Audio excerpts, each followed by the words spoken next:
my name is Rafika Lana bint Abdul Aziz, and in this video I'm going to talk about related case and examples of receptive and expressive language disorder. But in this first video, we are going to talk about receptive language disorder. Okay, as we know, receptive language disorder is a difficulty in understanding language either in written or verbal.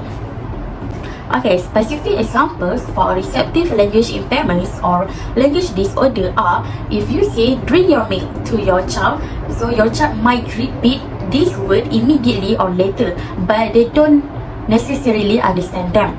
The second example is children with this disorder have difficulty in following directions.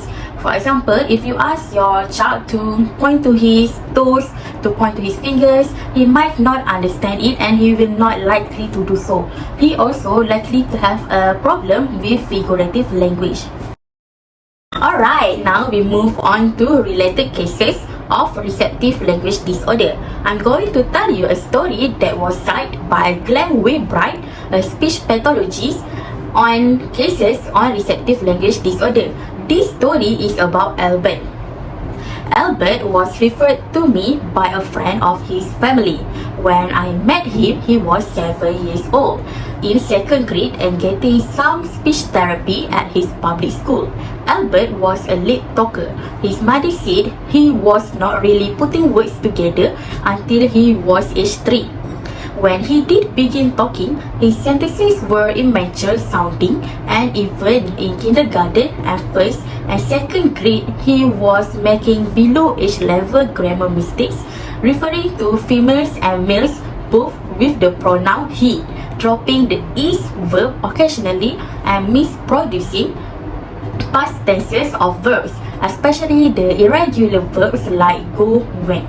He was also having difficulty with syntax or word order, especially question syntax, so that when he asked me how that get in there, he meant how did that get in there. Albert also had difficulty with precisely expressing his thoughts in specific words and phrases. This seemed to reflect problems with word retrieval, choosing just exactly the word needed to express in his intent. And it also included difficulty organizing his thoughts into sentences that exactly express his intent.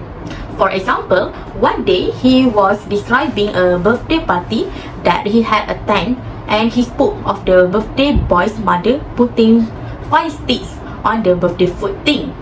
When he came to a word or phrase of the birthday boy's retrieve, he substituted a verb, word or series of words that negatively affected listener understanding.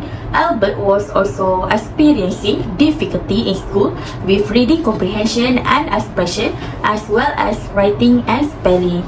That is one example of cases on receptive language disorder.